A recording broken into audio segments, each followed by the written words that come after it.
Welcome to English study point. প্রিয় শিক্ষার্থী, আশা করি ভালো আছো।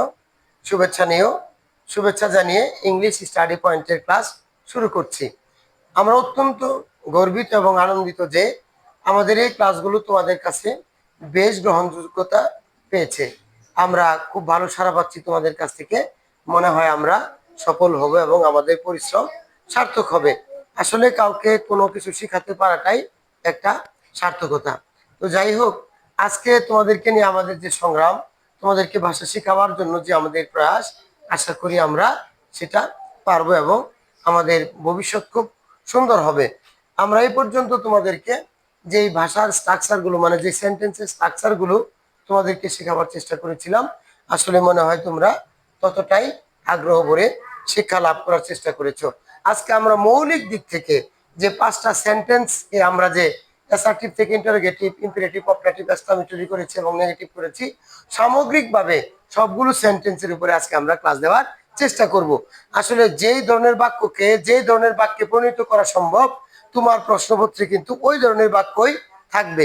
অর্থাৎ যেই বাক্যটা অ্যাসার্টিভ থেকে ইন্টারোগেটিভ করা সম্ভব, রুলসের মধ্যে পড়ে ওই বাক্যগুলোই থাকবে। অর্থাৎ যে বাক্যটিকে অ্যাসার্টিভ থেকে ইম্পারেটিভ বা অপারেটিভ করা সম্ভব, ওই ধরনের বাক্যগুলোই কিন্তু তোমাকে প্রশ্নপত্রে দেওয়া হবে।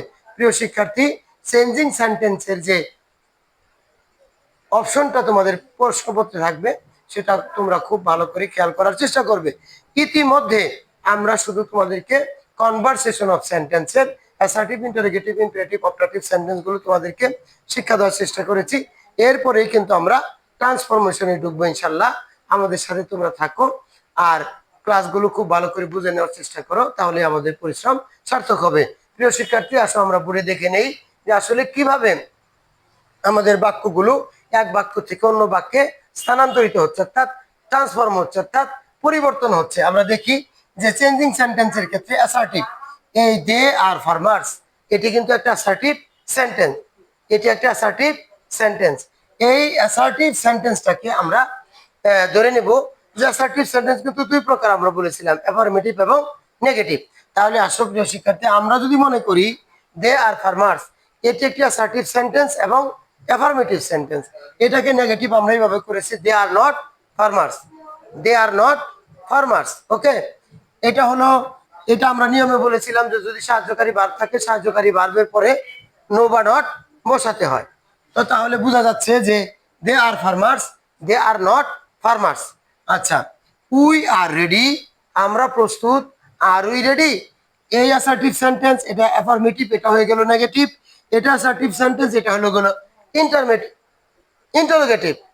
এটা হলো উই আর রেডি, আমরা প্রস্তুত। এটা হলো কি অ্যাসার্টিভ সেন্টেন্স, এটা কি হয়ে গেল ইন্টারোগেটিভ হয়ে গেল। আর উই রেডি, আমরা কি প্রস্তুত। এখানে আসো দে ইট ম্যাঙ্গোস, এটাও কিন্তু একটা assertive sentence. Do they eat mangoes, এটা কিন্তু ইন্টারোগেটিভ হয়ে গেল। তাহলে আমরা আরো দেখে নেই, ইউ রাইট এ লেটার, এটাকে ইম্পারেটিভ করব আমরা, রাইট এ লেটার। অর্থাৎ ইউ রাইট এ লেটার, তুমি একটি চিঠি লেখো। এই বাক্যের সাবজেক্টে বাদ দিয়ে শুধু মূল ভার্ব এবং এক্সটেনশন। সুতরাং ইউ রাইট এ লেটার, শুধু রাইট এ লেটার। আন্ডারস্ট্যান্ড? আচ্ছা, আল্লাহ হেল্প ইউ, আল্লাহ তোমাকে সহযোগিতা করুক বা সাহায্য করুক, এটাকে আমরা অপারেটিভ করব। শুধু এই অ্যাসার্টিভ সেন্টেন্সের সামনে আমরা একটা মে ব্যবহার করেছি, অর্থাৎ মে আল্লাহ হেল্প ইউ। আচ্ছা, it is a beautiful bird, what a nice bird it is. Okay, এটা হলো অ্যাসার্টিভ থেকে এক্সক্লেমেটরি। তো প্রিয় শিক্ষার্থী, তোমরা দেখবে যে এই অ্যাসার্টিভ সেন্টেন্সগুলোকে আমরা এইভাবে নেগেটিভ, ইন্টারোগেটিভ, ইম্পারেটিভ, অপারেটিভ এবং এক্সক্লেমেটরিতে পরিবর্তন আমরা করবার চেষ্টা করেছি। এবং তোমরাও এইভাবে তোমাদের কাছে যে সমস্ত অ্যাসার্টিভ সেন্টেন্সগুলো তোমার কাছে আছে, তুমি ওই সেন্টেন্সগুলোকে পর্যালোচনা করে এইভাবে তোমরা নিয়ম মেনে মেনে বাক্যকে পরিবর্তন করতে পারো। এই পর্যন্ত ছিল আমাদের কনভারসেশন অফ সেন্টেন্সের সীমিত আলোচনা। অবশ্যই এর মধ্যে আরো পরিসর আলোচনা আমাদের আছে। যেমন আমরা ইন্টারোগেটিভের ক্ষেত্রে ডব্লিউএস কোশ্চেনের কথা তোমাদেরকে এখনো বলি নাই, ওইটাও বলবার চেষ্টা করবো ইনশাআল্লাহ। আগামী ক্লাসে আমরা দেখাবো যে ডব্লিউএস কোশ্চেন কিভাবে তৈরি করা হয়। প্রিয় শিক্ষার্থী, সেই পর্যন্ত তোমরা আমাদের সাথে থাকো, ক্লাস করতে থাকো, শিখতে থাকো। The more you read, the more you learn, you will be prosper in your life. Thank you very much. আল্লাহ হাফিজ।